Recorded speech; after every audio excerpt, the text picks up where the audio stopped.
very sweet good morning to all of you. Beta, I hope all you are fine and safe at your home. Beta, as you know, we are doing chapter number 9. Chapter name is Financial Management. Okay, Beta, you know that in our previous video, I have told you about the meaning, role, and objective of financial management, and there are three types of decision, in which one of the decision, investment decision, we have covered in our last video. So let's start our today class. Today is 22 day, first month 2020. Which day? Friday.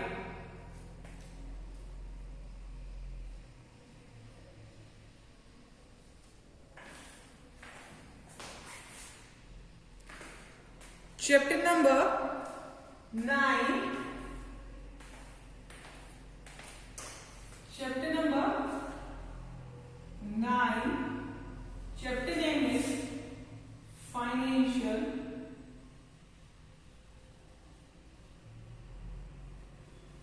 Management.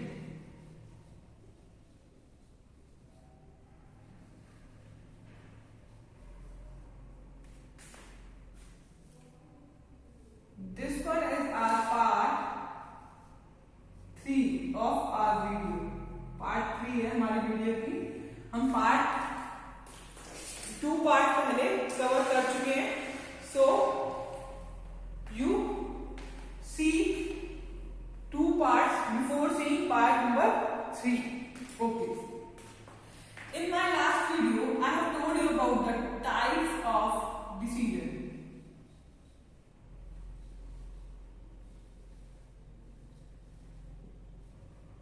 Types of decision. Types of decision I, F, D. 3 types of decision I, F, D. I for investing decision, F for financing decision, D for dividend decision.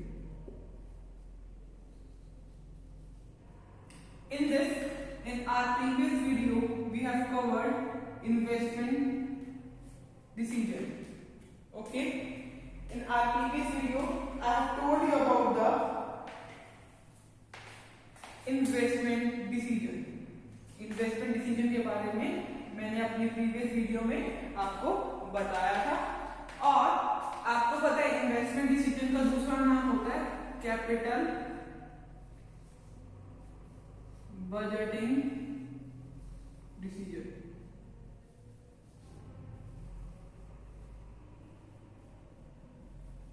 ठीक है ना बच्चा? इसको capital budgeting decision क्यों कहा जाता है? क्योंकि इसमें हम बजट रखते हैं कि कितना कैपिटल हमें इन्वेस्ट करना है. ठीक है, फिक्स एसेट में हमें कितना अपना कैपिटल इन्वेस्ट करना है, तो इसको बोलते हैं capital budgeting decision. Clear? Investment decision में हमने फैक्टर्स इफेक्टिंग इन्वेस्टमेंट डिसीजन हमारी प्रीवियस वीडियो में पढ़ा था. Factor affecting investment decision previous video में पढ़ लिए. कौन से फैक्टर्स पढ़े थे इन्वेस्टमेंट डिसीजन को जो इफेक्ट करते थे हमने प्रीवियस वीडियो में? कैश फ्लो ऑफ प्रोजेक्ट पढ़ा था,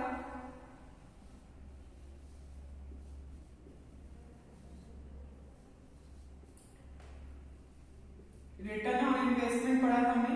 सेकंड पॉइंट, ये वो पॉइंट बता रही हूं जो हमने हमारी प्रीवियस वीडियो में पढ़े थे. Third point,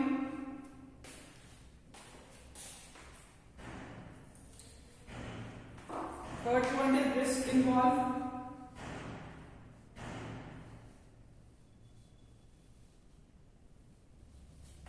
Fourth point is investment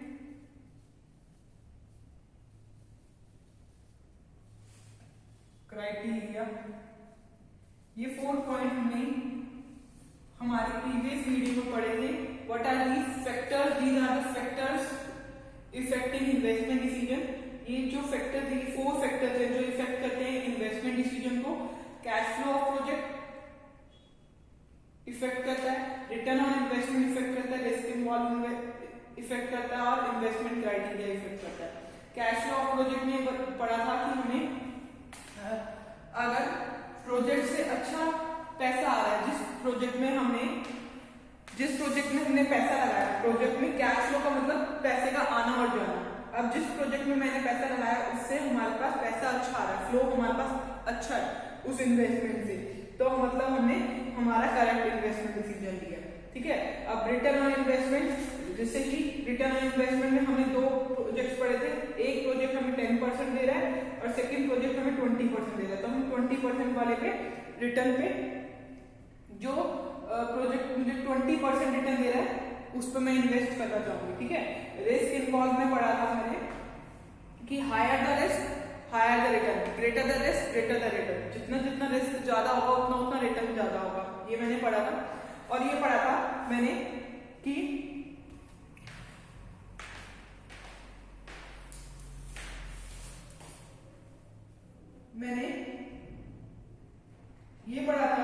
जितना जितना मैं फंड ज्यादा लगा रही हूँ उतना मुझे रिस्क ज्यादा है।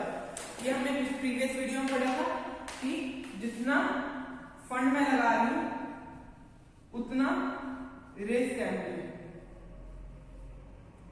ये हमने प्रीवियस वीडियो में पढ़ा था। इन्वेस्टमेंट क्राइटेरिया में ये पढ़ा था कि हमें ऐसी इन्वेस्टमेंट में इन्वेस्ट करना चाहिए जहां पर मुझे अवेलेबिलिटी हो जाए। किस चीज की? लेबर की अवेलेबिलिटी हो उस चीज के लिए, रॉ मटेरियल की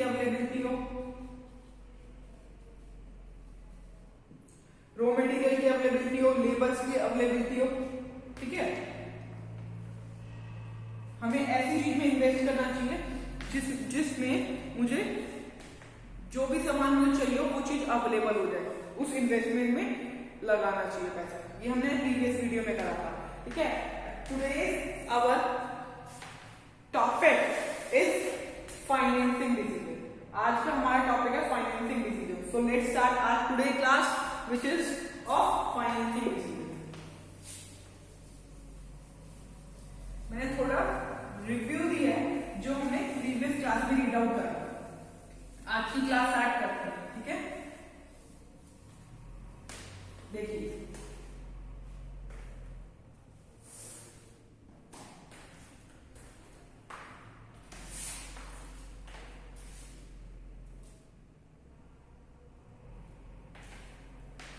financing decision. What does financing decision mean? Financing decision means from where to raise fund. Financing decision का मतलब है कहां से हम पैसा उठाएं, कहां से हम फाइनेंस लें, कहां से फाइनेंस का मतलब कहां से मनी लें, किस सोर्स से मनी लें।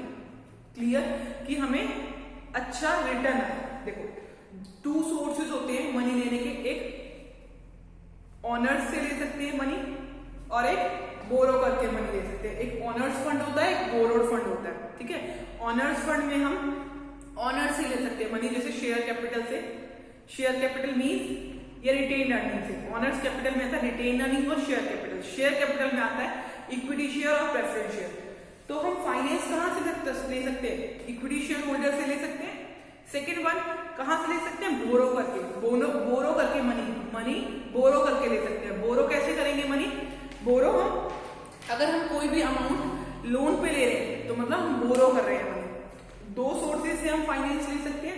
अब हमें फाइनेंस लेते टाइम ये देखना है कि कौन सा सोर्स मेरे लिए बेस्ट है, कौन सा सोर्स मेरे लिए बेस्ट है और कौन सा सोर्स मुझे रिटर्न देगा। फैक्टर्स पढ़ेंगे कि कौन सा सोर्स मेरे लिए बेस्ट है।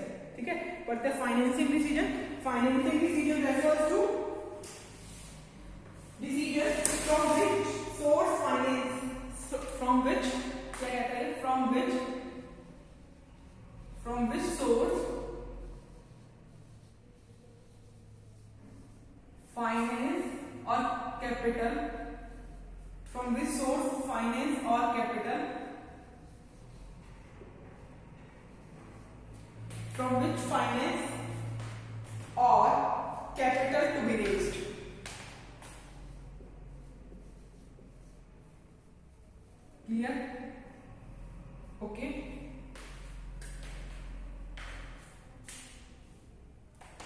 ये मैंने आपको क्या समझाया इसके बाद कि हम दो सोर्स से ले सकते हैं, इक्विटी से ले सकते हैं, फाइनेंस कर सकते हैं पैसा, या डेब्ट से ले सकते हैं। ठीक है, इक्विटी का मतलब ओनर से ले सकते हैं और डेब्ट का मतलब उधार ले रहे हैं। देखो अगर हम उधार ले रहे हैं तो क्या दिक्कत है, और इक्विटी ले रहे हैं क्या फायदा है, क्या दिक्कत है। देखो इक्विटी जो होते हैं वो हमारे क्या होते हैं, ओनर्स होते हैं। इक्विटी वाले क्या होते हैं, हमारे ओनर्स होते हैं। ठीक है, और अगर मैं उधार ले रही हूँ, मतलब लोन ले रही हूँ किसी पर्सन से, अगर मैंने लोन लिया तो मुझे क्या देना पड़ेगा, इंटरेस्ट देना पड़ेगा। ये बात ध्यान रखो कि अगर मैं लोन ले रही हूँ किसी से तो मुझे क्या देना पड़ेगा, इंटरेस्ट देना पड़ेगा, रेगुलर इंटरवल ऑफ टाइम पे इंटरेस्ट देना पड़ेगा। ठीक है, इसमें सिक्योरिटीज भी रखी जाती है। अगर मुझे लोन लेना है तो मुझे कोई लोन लेना है तो मुझे क्या करना पड़ेगा, अपनी सिक्योरिटी रखनी पड़ेगी किसी के पास। ठीक है, इसके बाद इसमें देखो इक्विटी में क्या होता है, इक्विटी में क्या होता है, इक्विटी में ये ओनर्स होते हैं। इक्विटी में क्या होगा, ये ओनर्स हुए और इनको मुझे इंटरेस्ट नहीं देना। ठीक है, जो भी पैसा बच जाता है इनको प्रॉफिट में कुछ पार्ट देना। ये पढ़ा हमने, ये ओनर्स होते हैं, इनको इंटरेस्ट देने की कोई नीड नहीं है। जो भी प्रॉफिट के बाद जो भी पैसा बचेगा वो हम देंगे इक्विटी शेयर होल्डर्स को। क्लियर, ये टर्म समझ आई।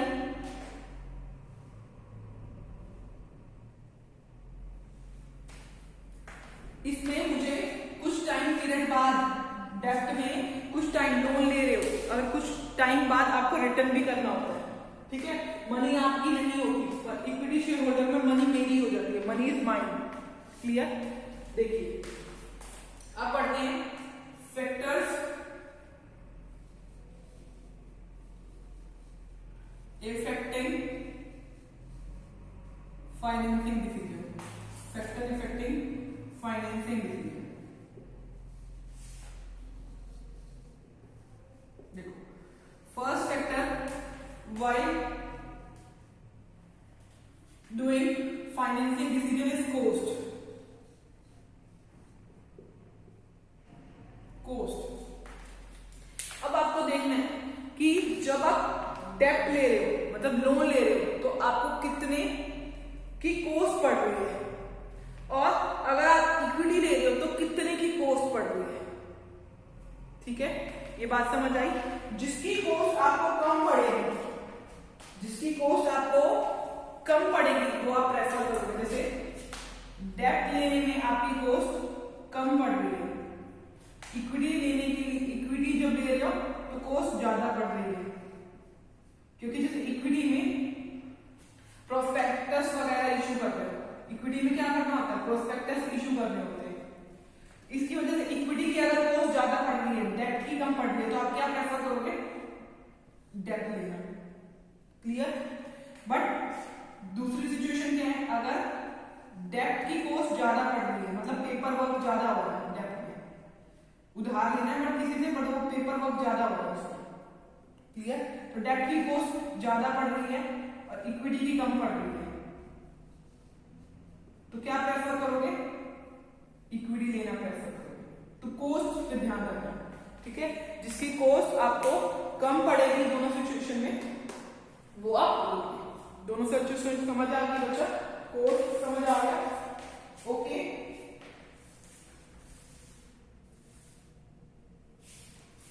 इसमें क्या हुआ, मैनेजर कौन सी चीज प्रेफर करेगा, जिससे उसको मिनिमम कॉस्ट मिलेगी। ठीक है, मैनेजर वहां से लेना चाहेगा अपना फाइनेंस जहां से उसको मिनिमम कॉस्ट मिलेगी। Clear, first point clear. So let's come to second point which is risk. Okay,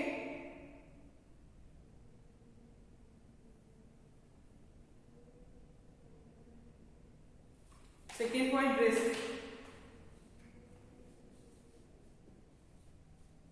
देखिए अब मैनेजर को कॉस्ट ध्यान में रखेगा, मैनेजर कॉस्ट तो ध्यान में रखेगा कि मिनिमम कॉस्ट है, बट रिस्क भी ध्यान में रखना है मैनेजर को। ठीक है, फाइनेंशियल डिसीजन लेते हुए मैनेजर को क्या करना है, रिस्क भी ध्यान रखना है। देखो अब डेब्ट उधार लेते टाइम जो रिस्क होता है आपको वो ज्यादा होता है। ठीक है, रिस्क डेप्ट लेते टाइम ज्यादा होता है, और इक्विटी में जो है रिस्क जो होता है वो कम होता है। ठीक है, डेप्ट लेते टाइम पे आपको रिस्क जो होता है वो ज्यादा होता है। डेप्ट का मतलब बोरोड फंड लेते हुए, डेप्ट का मतलब आपको बताया था मैंने, बोरोड फंड लेते हुए। जब आप बोरो कर रहे हो मनी तो आपका रिस्क ज्यादा है as compare to owners fund.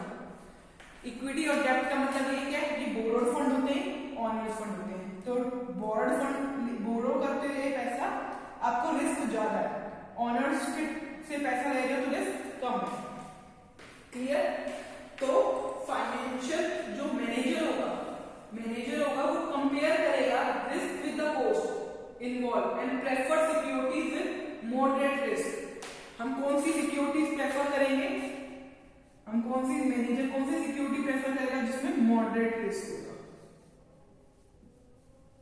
जिसमें रिस्क ज्यादा नहीं होगा। मॉडरेट रिस्क वाली सिक्योरिटी मैनेजर प्रेफर करेगा। क्लियर? जैसे अब रिस्क इसमें ज्यादा है बट इसकी कॉस्ट कम लग रही है, रिस्क ज्यादा है कॉस्ट कम लग रही है, तो मैनेजर देखेगा कौन सा उसको सुटेबल है तो वो लेगा, मतलब मॉडरेट रिस्क वाली चीज लेता है मैनेजर। ठीक है, थर्ड पॉइंट पे आइए। Third point is cash flow position. Cash flow position, cash flow position.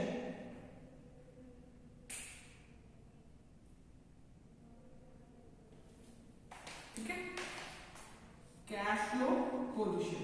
देखो कैश फ्लो पोजीशन मतलब जो फ्लो है कैश का हमारी कंपनी में वो अच्छा है, मतलब अगर हमारी कंपनी बहुत अच्छे पोजीशन पे चल रही है, ठीक है, और पैसा हमारी कंपनी में रेगुलरिटी से आ रहा है, स्मूथ फंक्शन हो रही है हमारी उसमें, ठीक है, तो स्मूथ फंक्शनिंग हो रही है, हमारे पास पैसा है, मतलब आप अगर डेब्ट लेते हो, अगर आपने डेब्ट लिया तो आप इजीली इंटरेस्ट पे कर पा रहे हो। अगर आपके पास इतना फ्लो है कि आप इजीली इंटरेस्ट पे कर रहे हो तो आप डेब्ट लोगे। क्लियर? इक्विटी नहीं लोगे अगर आप इंटरेस्ट पे कर पा रहे हो।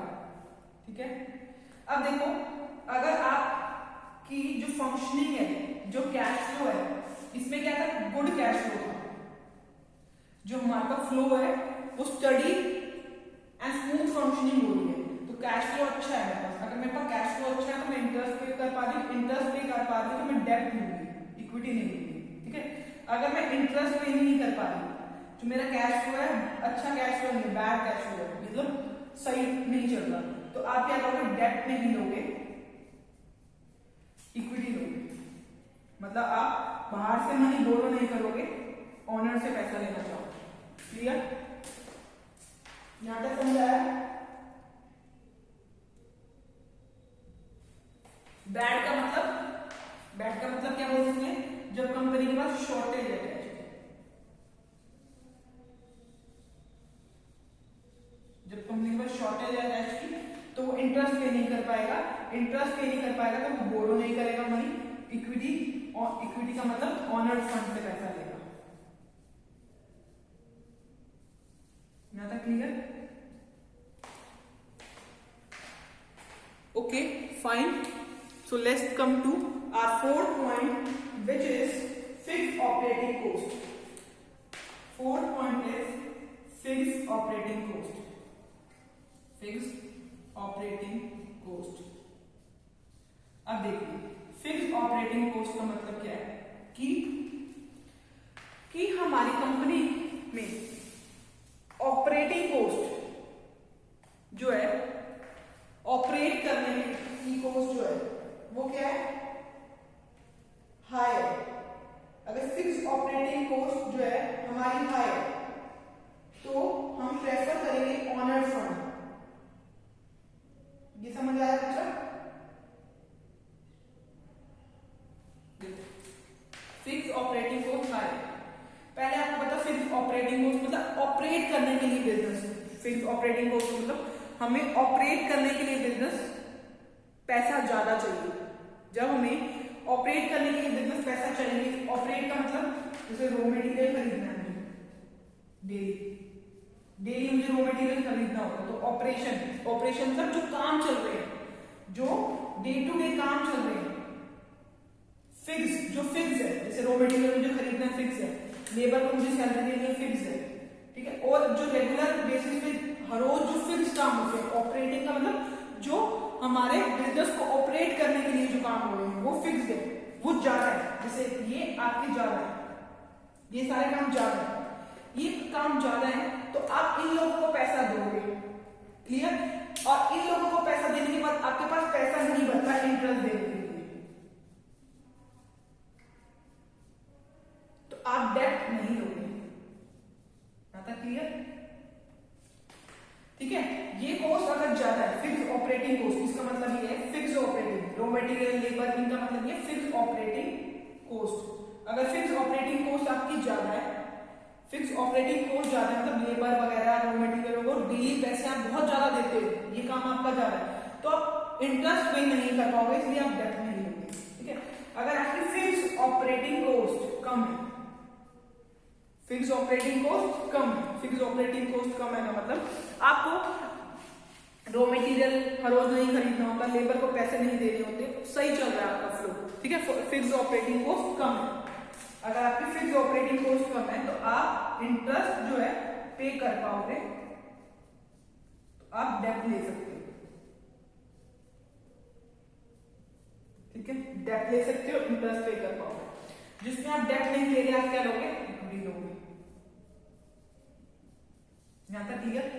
ये हमारा 4th पॉइंट था। फिक्स ऑपरेटिंग कॉस्ट का मतलब भी समझ आ गया होगा। फिक्स ऑपरेटिंग कॉस्ट का मतलब जो हमें अपने बिजनेस को ऑपरेट करने के लिए कई कॉस्ट जो है फिक्स्ड है मेरी, मुझे करनी ही करनी है, उसको बोलते हैं फिक्स ऑपरेटिंग कॉस्ट, ठीक है। अगर मेरी फिक्स ऑपरेटिंग कॉस्ट ज्यादा है तो मतलब मैं इंटरेस्ट पे नहीं कर पाऊंगी, डेट नहीं ले पाऊंगी, इक्विटी लूंगी, ठीक है। अब आता है नेक्स्ट पॉइंट, फ्लोटेशन कॉस्ट। क्या आता है, फ्लोटेशन कॉस्ट।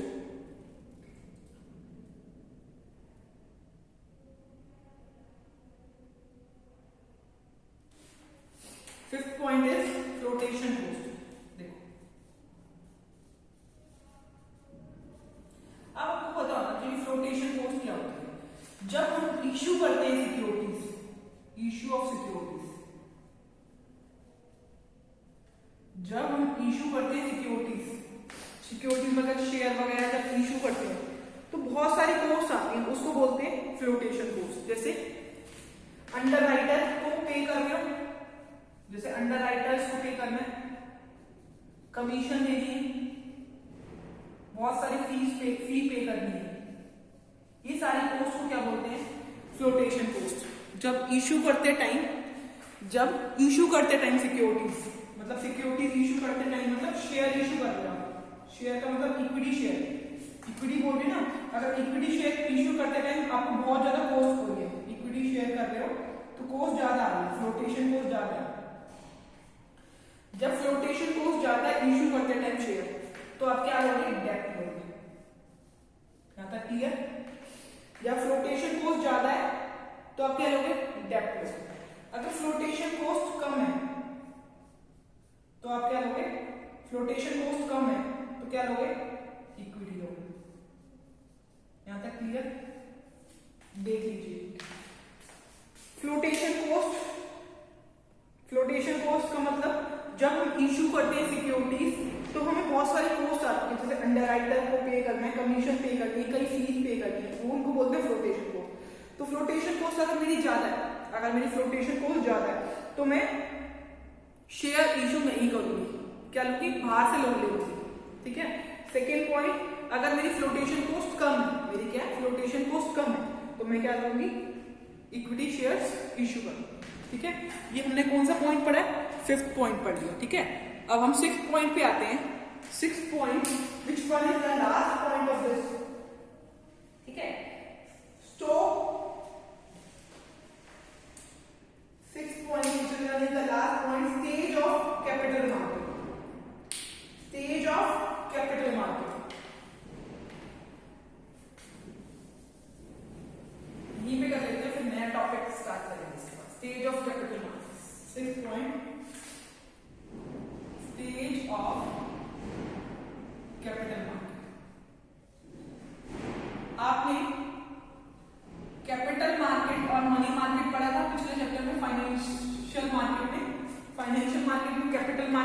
मार्केट पढ़ा था। मनी मार्केट पढ़ा था शॉर्ट टर्म लोन्स के लिए होते हैं। कैपिटल मार्केट वो मार्केट होती है जो लॉन्ग टर्म फंड्स लेती है, जो लॉन्ग टर्म फंड्स के लिए, यही पढ़ा था हमने, जो लॉन्ग टर्म फंड्स प्रोवाइड करते हैं। ठीक है, इस मार्केट से हम लॉन्ग टर्म फंड प्रोवाइड कर सकते हैं। स्टेट ऑफ कैपिटल मार्केट, देखिए 4 सिचुएशन होती है। बूम, ये पीरियड होता है बूम पीरियड,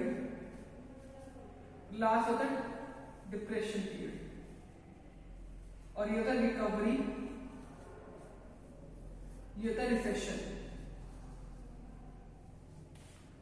वैसे हमें सिर्फ बूम पीरियड और डिप्रेशन पीरियड के बारे में पता होना चाहिए, मैं बता देती हूँ। पहला जो पीक पॉइंट होता है वो होता है बूम पीरियड, फिर अगर कब नीचे आ रही है ये क्या रिसेशन आ रही है, रिसेशन के बाद डिप्रेशन, उसके बाद रिकवर करता है, ये पोजीशन रिकवर की है, ये बूम, डिप्रेशन और ये रिसेशन। ठीक है, अब हमें 2 पीरियड पता है, बूम पीरियड और डिप्रेशन पीरियड। बूम पीरियड क्या है? बूम पीरियड वो है जिस पीरियड में मेरे प्रोडक्ट्स 2 तरीके से समझ सकते हैं। बूम पीरियड वो पीरियड है जिसमें मार्केट में बहुत पैसा है, मार्केट में बहुत पैसा है, ठीक है, और प्राइजेस जो है मेरे प्रोडक्ट के, प्राइस ऑफ प्रोडक्ट, मेरे प्राइजेस जो है प्रोडक्ट के हाई, मतलब बिक रहे हैं, ये लगा लो प्राइस जो है मेरे प्रोडक्ट के हाई होने के बाद भी बिक रहा है प्रोडक्ट। ठीक है, इस पीरियड का मतलब क्या है? देखो, डिप्रेशन का मतलब कि मंदी है मार्केट में, मार्केट में क्या है? मंदी है। इस पीरियड में क्या है? मार्केट में बहुत पैसा है, बूम पीरियड। ठीक है, जब बूम पीरियड होता है जो प्राइसेस होते हैं प्रोडक्ट के वो ज्यादा होते हैं। ठीक है, इसमें प्राइसेस कम होते हैं प्रोडक्ट के। ये 2 सिचुएशन पहले समझ लो, बूम और डिप्रेशन, उसके बाद में समझाएंगे।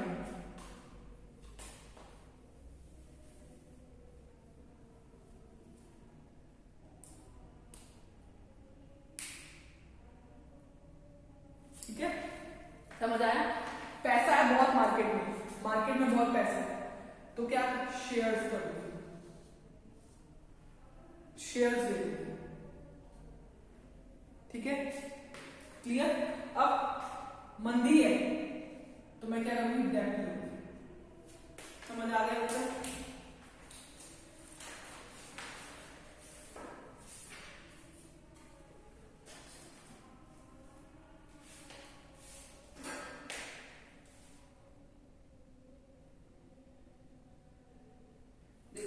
बूम पीरियड, इसमें जो बात समझ लो, boom period it is easy to sell equity share as people are ready to take risk. अब इस पीरियड में पब्लिक के पास बहुत पैसा है। क्या है? इस पीरियड में पब्लिक के पास बहुत पैसा है। ठीक है, पब्लिक रिस्क ले सकती है, रिस्क जो है पैसा ज्यादा है पब्लिक के पास। बूम पीरियड वो पीरियड है जिसमें मार्केट में बहुत पैसा है। अगर मार्केट में बहुत पैसा है तो पब्लिक रिस्क लेना चाहिए। ठीक है, रिस्क लेना चाहिए तो मेरे जो शेयर होंगे वो इजीली सेल हो जाएंगे। ठीक है, मेरे जो शेयर जो है वो इजीली सेल हो जाएंगे। क्लियर? अब ये वाला पीरियड, ये कौन सा पीरियड है? Depression period. डिप्रेशन पीरियड क्या है? जिसमें हमारे पास मतलब पब्लिक के पास पैसा नहीं है। ठीक है, प्राइस जो है कम है, तो क्या होगा? उधार लेंगे हम, उधार। क्लियर? समझ गए बच्चा? ये पॉइंट्स क्लियर हो गए होंगे मेरे अकॉर्डिंग आप सबको। इसके बाद एक पॉइंट और दे रहे थे आपकी बुक में, वो है 7th point which is control consideration. Last point पढ़ लेते, कंट्रोल कंसिडरेशन। ठीक है, फिर इसके बाद हमारा, आज हमने फाइनेंसिंग डिसीजन करा है, इसके बाद हमारा एक डिसीजन रहेगा डिविडेंड डिसीजन, वो हम अपनी लास्ट वीडियो में, इससे नेक्स्ट 4th वीडियो में करेंगे। ठीक है, ये कौन सा पॉइंट था? 7th point, control consideration. देखो कंट्रोल कंसिडरेशन में क्या आता है? अब दो तरीके के आपने फंड पढ़े थे, एक ऑनर्स फंड और एक डेब्ट बोरोड फंड।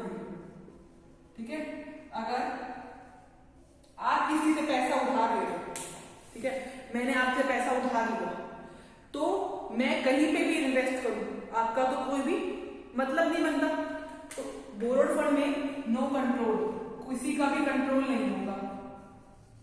अगर मैं आपसे पैसा लूंगी तो आपका तो मतलब नहीं बनता ना कि आप मुझे ये क्या होगा, यहाँ इन्वेस्ट कर लो, इन्वेस्ट कर, तो नो कंट्रोल। ठीक है, ऑनर ने पैसा दिया है तो इनका कंट्रोल होगा, कंट्रोल होगा मैनेजमेंट में। ये बात समझ आई?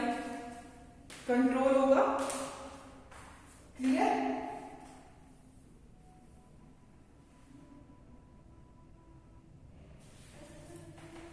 अब कंट्रोल है इनका मैनेजमेंट में। ठीक है, तो अगर ये चाहते हैं कि इन्हीं का कंट्रोल रहे, ये क्या चाहते हैं, ओनर चाहते हैं मेरा ही कंट्रोल रहे, तो ये नहीं चाहेंगे कि और ज्यादा शेयर्स इशू हो, तो शेयर्स इशू नहीं होंगे। अगर ओनर चाहते हैं कि उन्हीं का कंट्रोल रहे तो और ज्यादा शेयर इशू नहीं होंगे। आप क्या लोगे, बाहर से मनी लोगे, मतलब डेब्ट करोगे। ठीक है, ओनर्स का कंट्रोल होता है मैनेजमेंट पे। फिर ओनर्स क्या कहेंगे, उनका वो ये चाहेंगे कि शेयर इशू ना हो, उधार ले लें, बाहर से बोरो कर लेंगे। ठीक है, ये बात समझ आई? Okay,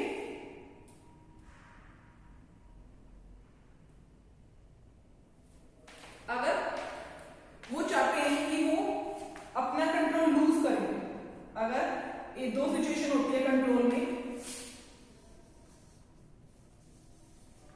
when they do not want to lose control, when they do not want to lose control, जब वो अपना कंट्रोल खोना नहीं चाहते। और इसमें लूज कंट्रोल दो सिचुएशन हुई। जब वो अपना कंट्रोल लूज करना चाहेंगे तो वो चाहेंगे कि शेयर इशू हो जाए, और शेयर इशू हो जाए, और शेयर इशू हो जाएंगे तो और बंदे ऑनर बन जाएंगे। ठीक है, डेब्ट नहीं देंगे इस सिचुएशन में। अगर वो चाहेंगे कि इनका जो कंट्रोल है वो लूज ना हो, तो वो क्या चाहेंगे, शेयर इशू ना हो, हम बाहर से मनी बोरो करेंगे, डेब्ट लेंगे। आज का हमारा टॉपिक वाइंड अप हो गया। We have done the 7 points in financing decision. Next we will go to dividend decision, which we will do in our next video. अगर आपको इस टॉपिक में कोई भी डाउट है then you can ask me. Okay बच्चों, thank you very much.